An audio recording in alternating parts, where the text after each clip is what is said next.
Olá, muito bem-vindo a mais um programa Direito e Justiça, um programa que tem por objetivo trazer a você informações das mais relevantes sobre diversos aspectos do mundo jurídico, do mundo do judiciário de uma forma geral, para manter você sempre informado e atualizado. Hoje, não fugindo à regra, nós vamos tratar de um tema de grande interesse, que é o direito de família. E para tratar desse assunto, hoje nós convidamos o Dr. Magno Fogaça, ele que é especialista em direito de família, é advogado atuante nessa área e vai nos trazer grandes esclarecimentos a respeito desses temas. Antes de mais nada, Dr. Magno, é um prazer recebê-lo aqui no programa Direito e Justiça. Seja muito bem-vindo. Obrigado, Leonardo. Obrigado pelo convite. Obrigado a todos. Espero hoje conseguir falar um pouco do direito de família, que acho que é um tema que é próximo da nossa realidade, que todo mundo tem uma curiosidade, mas falta um pouco de informação. E vamos tentar nesse bate-papo hoje, quem sabe, sanar algumas dúvidas e falar um pouco do direito de família, que é uma área muito interessante. Não, sem dúvida, esse aspecto abordado é fundamental, porque o direito de família é algo que alcança e atinge a todas as pessoas. Não tem como você passar pela vida sem se ver envolvido, direto ou indiretamente, em aspectos atinentes ao direito de família. E aqui eu já começo o nosso bate-papo, Dr. Magno, pensando e refletindo no seguinte: pelo que nós percebemos, dentro de uma sociedade, temos diretrizes que definem regras de comportamento. Nós temos o direito, obviamente, onde o nosso legislador impõe aquelas regras de conduta, as regras de comportamento, mas me parece que especialmente o direito de família, ele é muito alcançado por padrões morais que envolvem a sociedade. Não sei se estou certo ou se estou equivocado, mas me parece que na medida em que as circunstâncias morais propriamente ditas, elas vão sofrendo alterações, isso impacta diretamente no direito de família, o que me parece aconteceu, inclusive, com a regulamentação de união estável e uma série de outros assuntos, imagino, que nós vamos abordar aqui também. Procede isso? Com certeza. Acho que, como qualquer ramo do direito, ele tende a acompanhar a evolução da sociedade. E talvez, eu acho que o Instituto Família na sociedade é o que mais evolui. A família de hoje é diferente da família de 10 anos. Os padrões sociais de hoje é diferente do passado. Então, o direito de família, ele tende e tenta acompanhar, lógico que ele acompanha sempre um pouco atrás, porque seria impossível ele estar ao lado das evoluções da sociedade, porque a cada momento surgem novos padrões de família, até porque, e aí talvez a gente vai falar daqui a pouco, o que seria padrão de família. Mas, de fato, o Estado ele reconhece a importância da família, tanto é que a Constituição fala que a família é a base da sociedade, e dando essa especial proteção para a família, o Estado tenta, e aí o Judiciário, talvez por conhecer a realidade, conseguir acompanhar mais essa evolução, tenta adequar aos padrões a realidade atual de uma sociedade. E, aliás, me parece que essa é a principal finalidade do direito propriamente dito. Não adianta nós termos regras vigentes, ultrapassadas perante os padrões morais, Sim. porque ele acaba não atingindo a finalidade do próprio direito. Né? Exato. Acho que o próprio direito, assim como ciência, uma das funções dele é regular essa vida em sociedade. Se o direito, e aí outras áreas, o direito penal, o direito administrativo, o direito do trabalho, não acompanhar a evolução da sociedade, ele se torna não só obsoleto, mas ele perde mesmo a função do porquê ele existe, de regular e prever conflitos, resolver conflitos da sociedade. O direito, por exemplo, do trabalho dos anos 50 é diferente, as relações empregador-empregado, como as relações familiares dos anos 50, hoje são diferentes e o direito precisa acompanhar essa evolução. E o que é interessante é que nós percebemos que, embora o direito de família seja algo extremamente presente na vida das pessoas, é muito comum confusões de conceitos, as pessoas acabam confundindo, por exemplo, a união estável com o casamento, se existe de fato ou não, e vamos abordar isso agora com detalhes no nosso programa de hoje, mas é muito usual as pessoas saberem que possuem direitos, mas desconhecem exatamente quais são. Exato. Eu costumo brincar e falar assim, por exemplo, em outros ramos do direito, ele teve uma exposição, uma propaganda, uma campanha de educação maior. Por exemplo, o direito do consumidor, na época do Código de Defesa do Consumidor, nos anos 90, ele teve uma campanha na mídia, na televisão, que todo mundo, pelo menos, tem uma noção quais são os seus direitos. Agora, já o direito de família, existe muito mito, muita inverdade ou falsas verdades que as pessoas não conhecem. Talvez, por ser um assunto, eu acho que até mesmo entre nós, operadores de direito, nós estudamos direito de família no 5º ano da faculdade, onde geralmente os estudantes de direito já estão com a cabeça mais na festa de formatura do que na própria faculdade. É verdade. Mas é algo que, de fato, a sociedade falta um pouco de informação. Então, conceitos antigos ou regras do direito de família acabam ficando, não tem uma divulgação tão grande igual outros ramos do direito tiveram. Por exemplo, o direito do consumidor. Hoje, e é exatamente essa questão que envolve essas dificuldades de se compreender os direitos, até mesmo os conceitos de cada um desses institutos, é que então nos trouxe hoje a debater esse assunto. Eu tenho inclusive aqui, que nós recebemos, uma pergunta de uma telespectadora que ilustra muito bem esse tipo de dúvida. Vamos então já à nossa primeira pergunta. Oi, meu nome é Tieg e a minha dúvida sobre casamento é a seguinte: o que difere o casamento civil da união estável? Veja que essa é exatamente uma dúvida que comentamos agora há pouco. É a dificuldade de se diferenciar os institutos. Então, já indago também, qual é a diferença prática entre o casamento e a união estável? Tá. Acho que antes de falar da diferença, é importante só ressaltar que não há hierarquia entre entidades familiares. Tanto a união estável é uma forma de constituição de uma entidade familiar, como o casamento é outra. Não existe família de 1º grau ou 2º grau, um não é mais importante do que o outro. Ambos têm proteção do Estado, ambos têm regulamentação na nossa legislação vigente. A grande diferença da união estável para o casamento, eu acho que se dá na forma de constituição. Enquanto o casamento é um ato formal, o Estado, o direito, regulamentou a forma de constituição e exige o registro civil. A união estável não. A união estável nada mais é que um reconhecimento de uma situação de fato.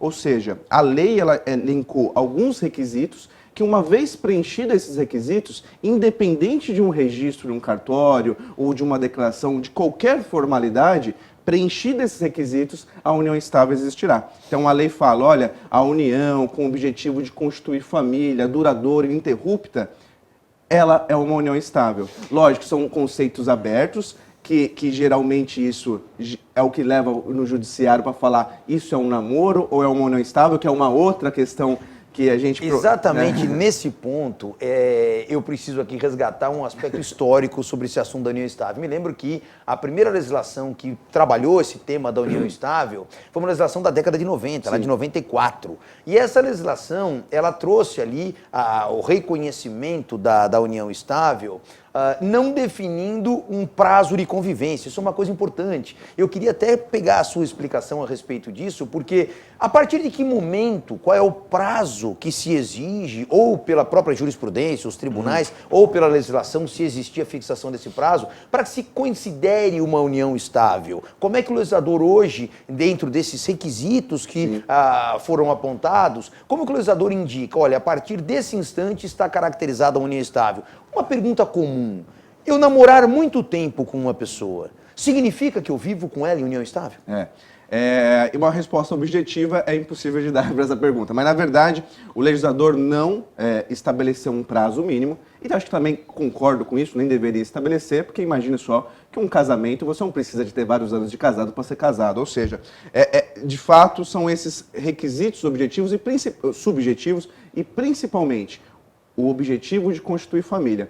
Há uma discussão, e aí, indo ao encontro da sua pergunta, se um namoro prolongado se torna automaticamente uma união estável ou não. Porque essa é uma grande preocupação das pessoas. É uma grande... Eu me lembro, inclusive, que pessoas foram fazer contratos de namoro para deixar claro que aquilo não era uma união estável. Exato, exato. O contrato de namoro, ele é uma realidade, ele é utilizado, ele não tem regulamentação e lei. Depende muito de interpretação dos tribunais. O TJ aqui de São Paulo, ele reconhece, ele confere validade aos contratos de namoro, não validade absoluta, mas sim ele é um indício de prova que, quando aquele casal optou em fazer um contrato de namoro, aquele casal não tinha um requisito da união estável, qual era? O objetivo de constituir família. Então, nada mais é que um meio de eu externar a minha intenção de falar, olha, essa união que eu tenho é uma união afetiva, mas sem um objetivo de constituir família, ou seja, eu não desejo constituir uma união estável, é apenas um namoro.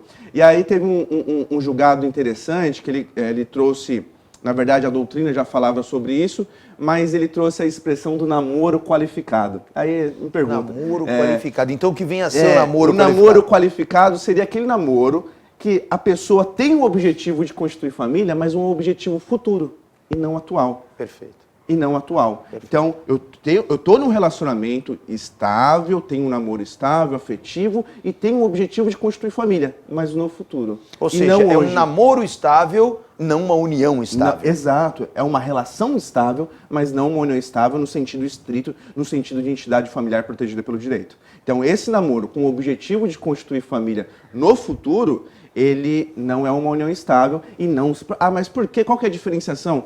Opa, se é uma união estável, é uma entidade familiar, e aí a gente vai abordar mais para frente, mas outros reflexos surgem de uma união estável que não surgem de um namoro. Por exemplo, reflexos patrimoniais, reflexos de pensão alimentícia, coisa que no namoro não tem, já na união estável tem. Essa é uma questão muito interessante, sem dúvida alguma, vamos abordar. Agora, só para a gente entrar especificamente na questão dos requisitos. Tá. Então, quais são os requisitos exigidos pelo legislador para a união estável e também para o casamento? Tá.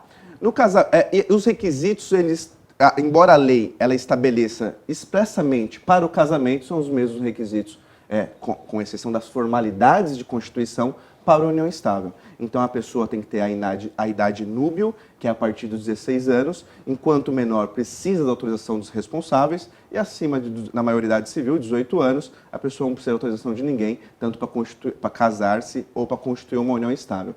Essa pessoa não pode ter impedimentos. E aí a lei traz um rol de impedimentos, pessoas que não podem casar, e tanto essas pessoas que não podem casar, elas também não podem constituir uma união estável, porque são, em linhas gerais, é um rol taxativo que a legislação dá, mas em linhas gerais são pessoas que, por exemplo, olha, e parece lógico, óbvio falar isso, mas não é importante falar, né? Ainda mais um Brasil grande, desse tamanho, um Brasil continental, que os estados, os sistemas de segurança não se comunicam. Então, por exemplo, uma pessoa já casada não pode constituir uma união estável, por exemplo. Sob pena, inclusive, nesse aspecto, de praticar crime, Exato. Né? Que é o crime de bigamia previsto no próprio Código Penal brasileiro. Exato, exato. Então, pessoas já casadas não podem, pessoas... porque às vezes a pessoa é casada, aí a gente fala popularmente no papel, mas já separada de fato, então ela não pode constituir não pode casar novamente. A jurisprudência tem admitido, se separada de fato, e aí inicia essa união estável com o objetivo de constituir família, pode-se reconhecer uma união estável, desde que ela já esteja separada de fato. Já. Esse é um aspecto muito interessante para esclarecer. Ou seja, a pessoa é casada, mas ela já não vive mais como se marido e mulher fossem, automaticamente não desfizeram o vínculo matrimonial de maneira oficial. Sim. E então houve a separação de fato, tão somente. A partir daí, o fato de se unir a alguém, uma outra pessoa, seja ela quem for, para criar uma nova família, isso não é proibido pela legislação brasileira. Não, para constituir uma nova família, no sentido de união estável, não é proibido por direito. A separação, de fato, é daqueles assuntos que a gente deixa de lado, mas ela produz efeitos. A separação, de fato, provada, olha, sou casado no papel, só não tive o cuidado de procurar um advogado, ir a um cartório ou ir ao judiciário para dissolver meu vínculo matrimonial através do divórcio. Mas essa separação, de fato, ela produz efeitos jurídicos. Ela me autoriza, por exemplo, a constituir uma união estável e também ela põe fim ao regime de bens. Então, imagine, a gente vai abordar isso mais para frente, quando se fala em regime de bens, mas uma pessoa separada, de fato, mesmo que casada formalmente, mas já separada de fato, eventuais bens adquiridos não se comunicam com aquele cônjuge, porque a separação, de fato, um dos efeitos dela é pôr fim ao regime de bens. Estamos recebendo aqui no programa Direito e Justiça Dr. Magno Fogaça, trazendo para nós esclarecimentos muito importantes sobre o direito de família. Em relação a essa questão que nós tratamos agora, não parece um contrassenso? Nós temos a união estável como uma entidade familiar, sim, o casamento como uma entidade familiar. A partir do momento em que eu estou separado de fato, eu posso constituir uma unidade familiar por meio da união estável. Mas eu não posso constituir a mesma entidade familiar através do casamento. Não parece um pouco contraditório? Qual seria o objetivo do legislador em inibir um novo casamento, mas permitir uma união estável quando alguém é separado de fato? No começo eu disse que tanto a união estável quanto o casamento são formas de entidade familiar. Não há hierarquia entre elas. Porém, a união estável, ela por natureza, ela é mais informal. Ela não tem os requisitos como por exemplo, um casamento tem, de processo de habilitação, publicações digitais e num cartório registrar. Então, a natureza da união estável, ela já é muito próxima dessa informalidade. E o Estado, ele separou, então, olha, a entidade familiar casamento, ela tem alguns requisitos, já que a união estável não tem. E tanto por exemplo, um dos deveres do casamento é a fidelidade. Dever esse que não há na união estável. Há o dever de lealdade na união estável.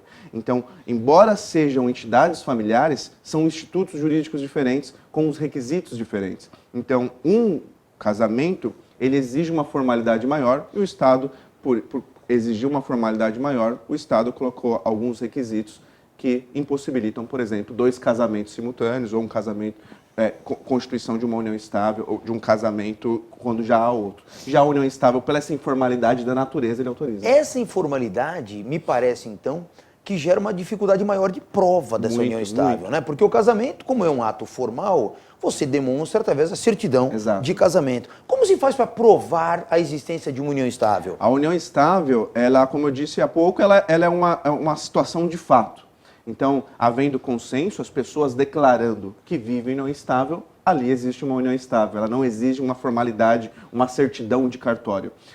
Aconteceu que, na prática, os cartórios emitem uma escritura de convivência, onde 2 pessoas vão e declaram perante o tabelião que vivem em união estável. Mas vejam, declaram, aquela escritura não constitui uma união estável, ela só declara a existência. Ela só exterioriza a vontade das pessoas que foram até lá declarar. Exato. Agora, esse é um ponto muito importante, porque veja bem, enquanto existir essa da escritura, aí tranquilo. Agora, o grande problema me parece quando há um rompimento dessa união estável, mas não houve antes uma escritura dessa.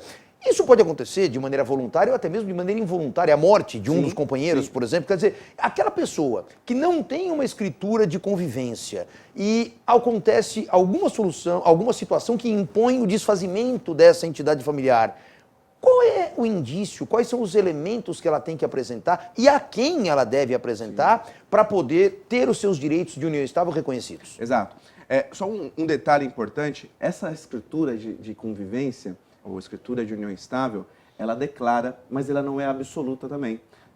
Aí respondendo a sua pergunta, quando há essa divergência, se existia ou não uma união estável, ou entre pessoas vivas em uma separação, ou num caso de morte de um do outro, que aquela pessoa que poderia falar que era uma união estável não está mais aqui para falar, então a parte precisa recorrer ao judiciário para provar que de fato existiu uma união estável. E quais são os elementos de prova? Não, como pela natureza da união estável, pela ser uma situação de fato, sem esses requisitos, não há, o judiciário ele tenta pegar com provas externas. É muito utilizado nesse tipo de processo, provas testemunhais, correspondências. Então, a pessoa que comprova que, olha, tem o mesmo endereço de correspondência, contas bancárias de forma conjunta. Dependência em plano de saúde, por exemplo. Dependência em plano de saúde, dependência no imposto de renda. Os estados que a sociedade dava àquelas pessoas é algo muito importante. Aquela que, hoje em dia, com as redes sociais utilizadas, a gente utiliza bastante isso em processo. Então, na rede social, embora não casado, mas na rede social a pessoa já... Casado com, na rede social. Como a sociedade reconhecia. Isso através de testemunhas. Então, você pode levar uma pessoa que fala, olha, eu conheço o João, que para mim a Maria era esposa do João. Como a sociedade tratava aquilo. Em cima desse aspecto, a coabitação, viver sobre o mesmo teto, é fundamental para a união estável ou pode ser reconhecida a união estável mesmo entre pessoas que não moram no mesmo local? Ela não é fundamental, é apenas mais um indício, mas não é um indício absoluto. E também é muito razoável a gente pensar, de concordar com essa afirmação, porque analisando os dias atuais, trabalhos que a pessoa precisa viajar. É muito natural hoje em dia. A união estável é um tipo de entidade familiar que caiu no gosto dos jovens por essa informalidade de não precisar passar por aquele processo de casamento num cartório, levar certidões. E hoje em dia você pega um jovem que trabalha, ou uma pessoa mesmo que trabalha num outro estado da federação, trabalha no Rio de Janeiro, tem casa lá, vem para cá uma vez por mês. A coabitação não é requisito para a união estável, Isso é da muito mesma importante. forma que não há período mínimo. Nós falamos há pouco. Então precisa ter 1, 2, 3 anos para existir uma união estável e também não precisa morar junto para existir a união estável. Em relação a esses aspectos de união estável e casamento, nós teríamos aí prazos enormes muita para poder coisa. conversar, teríamos diversos programas para isso. Mas eu vou pegando aqui os pontos principais, que são aqueles que a gente escuta no dia a dia das pessoas querendo esclarecer. Um outro ponto é atinente ao nome. Nós sabemos que no casamento é possível, né, a adoção por parte de um dos cônjuges do nome do outro, né? Na verdade, do sobrenome do outro. Isso é possível também na união estável? E, se não me engano, nós temos, inclusive, uma outra telespectadora que gostaria de saber exatamente sobre esse aspecto. Legal. Sobre casamento, eu tenho uma pergunta. Uma pessoa que vive união estável, ela pode ter o sobrenome do cônjuge? Olha só, é exatamente o que nós conversamos. Essa dúvida, ela é muito comum. Sim. Em relação à união estável, né? No casamento é tranquilo, todo mundo tem essa ideia. Agora, em relação à união estável, hoje, como é que o nosso direito regulamenta isso? É possível uma pessoa que vive em união estável adotar o sobrenome do companheiro ou da companheira? Porque esse é um outro aspecto, né? Será que só a mulher é que pode colocar o sobrenome do marido ou do companheiro, ou ambos podem colocar, muitas vezes, o marido ou o companheiro, ou até mesmo uma relação homoafetiva, né? Pode qualquer um que desejar, tendo a anuência do outro, colocar o sobrenome. Acho que antes de falar disso, é importante, nesse ponto que você tocou, deixar bem claro. Tudo que nós falamos hoje aqui, tanto para o casamento quanto para a união estável, ela vale tanto para uma relação heteroafetiva como homoafetiva.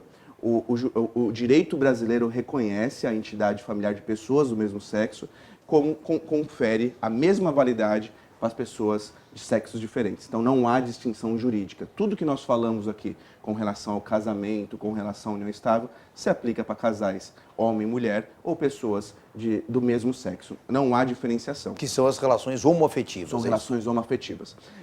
E aí vai o que nós falamos no começo. Essa é a evolução da sociedade. E o direito, ele precisa acompanhar, ele não pode fechar os olhos para isso. Então, o direito não poderia falar, embora a lei, a letra feia da lei, continue falando que união estável entre homem e mulher, utiliza essas duas palavras, o direito já reconhece a possibilidade de pessoas do mesmo sexo, porque é uma evolução da sociedade. Essa, inclusive, uma das grandes críticas relacionadas ao direito de família que o Código Civil atual sofreu quando entrou em vigor em 2003, porque fechou, aparentemente, os olhos a uma realidade. Não existe no Código Civil normado regras legislativas na época do Código Civil em que entrou em vigor no início dos anos 2000 sobre a união homoafetiva, e é uma realidade que já existia. Que já existia, sempre existiu. Embora o Código Civil de 2002, que entrou em vigor em 2003, nós sabemos que é um código que já entrou velho já. Ele é um código... Muito tempo de tramitação. Né? É um código que ele foi elaborado nos anos 70, então ele só entrou em vigor em 2013, então ele já entrou ultrapassado, ele perdeu uma oportunidade de dar um avanço muito grande. Mas, respondendo à pergunta do nome, tanto no casamento, a partir desse novo código, que já não é tão mais novo, de 2003, de 2002, entrou em vigor em 2003, tanto o homem pode incluir o sobrenome da mulher, quanto a mulher pode incluir o do homem. E a união estável, por não ter uma regulamentação, por ela ser muito mais aberta, não há lei, no sentido estrito, emanada do Congresso Nacional, que regulamente isso. Mas a realidade, o direito judiciário tenta adequar a legislação à realidade. Hoje, o judiciário tem entendido que sim, também na união estável, há a possibilidade de acréscimo do sobrenome do outro companheiro. Seja a mulher incluir o sobrenome do companheiro ou o homem incluir o sobrenome da companheira. No estado de São Paulo, que geralmente é um estado que ele avança, a gente tem que reconhecer o Poder Judiciário, o TJ de São Paulo, ele é muito atento para essas realidades. Existe norma da Corregedoria do Tribunal de Justiça de São Paulo já regulamentando. Então, um casal em união estável que faça uma escritura dessa em cartório, essa escritura ele consegue levar no registro civil e com essa escritura acrescer o sobrenome do outro, tanto a mulher acrescer o sobrenome do homem, quanto o homem o da mulher, ou numa união estável ou uma afetiva, qualquer um pode acrescentar o nome do outro. Em relação ao regime de bens, nós temos ali os regimes de bens que são normalmente voltados ao casamento. Sim. Esses mesmos regimes de bens podem ser aplicados à união estável e como se faz para definir o regime de bens em uma união estável? Imagine que não haja uma escritura de convivência firmada e automaticamente ocorre esse desfazimento da união estável. Numa situação como essa, qual era o regime de bens que valia entre os companheiros? Nós temos 4 regimes de bens. Então, nós temos a comunhão parcial, a comunhão universal, a separação convencional e a participação final dos aquestos. Esse último um regime que não caiu muito no gosto dos brasileiros. Até pelo nome, já começa até pelo pela nome que ele já gera um desconforto. Até pelo nome. Tem projeto no Congresso que já tenta tirar esse regime de bens do nosso ordenamento jurídico. Mas, tanto no casamento, o regime legal, ou seja, quando você for casar e não escolher um outro regime, será o regime da comunhão parcial de bens, é o mesmo que acontece na união estável. Então, 2 pessoas que simplesmente constituem uma união estável, sem a declaração em cartório, simplesmente reconhecendo, nós vivemos em união estável, se não há prova escrita, será o regime da comunhão parcial de bens. Da mesma forma que o casamento, as pessoas podem escolher um regime diferente, mas nesse caso precisará de um documento. No caso do casamento, ele precisa fazer o pacto antinupcial, para ele escolher um outro regime. No caso da união estável, ele precisará fazer por escrito uma escritura dessa, escolhendo um desses regimes, ou então, mais uma coisa que o judiciário já aceita muito tranquilo, a mescla de regime de bens. Então, a pessoa pode pegar detalhes do regime de comunhão parcial com detalhes do regime da separação convencional. É possível fazer, mesclar, então, essa combinação de regimes?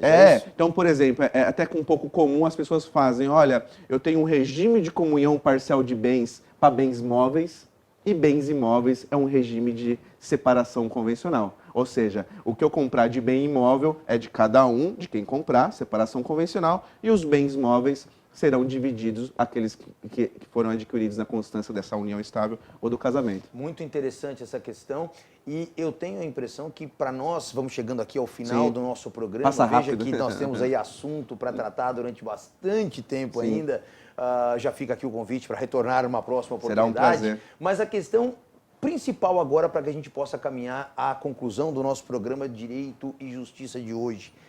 Como é que eu faço para encerrar essas relações? A união estável é uma sociedade de fato, então suponho que não vai existir maiores formalidades para o seu desfazimento.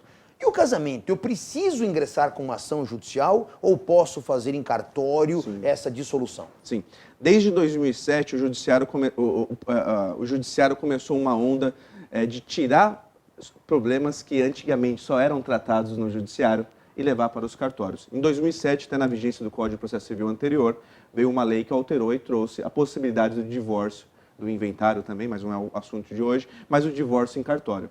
Um dos requisitos para fazer esse divórcio num cartório é que não haja filhos menores ou incapazes e que a mulher não esteja grávida e, principalmente, que haja consenso. Então, havendo consenso entre aqueles que querem dissolver o casamento ou a união estável, não havendo filhos menores ou incapazes e não havendo nascituro, essa dissolução, tanto do casamento através do divórcio ou de uma união estável, uma dissolução de união estável, pode ser feita em cartório. Sobra para o judiciário apenas aqueles casos onde não há consenso, o que a gente chama de litigioso, ou quando há o incapaz ou quando há nascituro. Consequentemente, isso é uma providência que, inclusive, desafoga um Exato. pouco aquele volume enorme de ações que o Poder Judiciário recebia com essa finalidade. Exato. Foi essa onda de desjudicialização. Algumas questões o Judiciário deixou de resolver. Ele não fecha as portas, quem quiser pode buscar o Judiciário, mas ele dá a possibilidade de você resolver de forma extrajudicial. E existem custas para essa escritura de encerramento de casamento ou união estável? Existem custas. As custas são tabeladas por estado, cada estado tem. O Tribunal de São Paulo tem uma tabela, é uma custa tabelada. Então você precisa fazer essa escritura de dissolução no cartório e vai pagar no cartório o valor dessas coisas. E aquela pessoa que não tem condições? Declarando a falta de condições de pagar, o cartório pode isentá-la de qualquer custas. Perfeito. Dr. Magno Fogaça, hoje aqui nos presenteando com todos esses aspectos e esclarecimentos relacionados ao direito de família, especificamente união estável e casamento. Dr. Magno, quero agradecer muito a sua presença, quero agradecer os seus esclarecimentos e nos colocamos aqui à disposição para recebê-lo em outras oportunidades para que esses assuntos voltem a ser de interesse do nosso telespectador. Eu agradeço o convite, Leonardo, agradeço o convite aqui da TV Osasco. Eu acho que momentos como esse são importantes para levar um pouco mais de informação do direito de família para a sociedade. É o que nós falamos, faltou um pouco de divulgação desse ramo do direito. E eu agradeço o convite, fico à disposição, é sempre um prazer estar à sua companhia e falando sobre direito de família. O nosso programa Direito e Justiça fica por aqui e nos vemos no nosso próximo evento, no nosso próximo programa, trazendo a você outros temas de grande relevância. Até lá!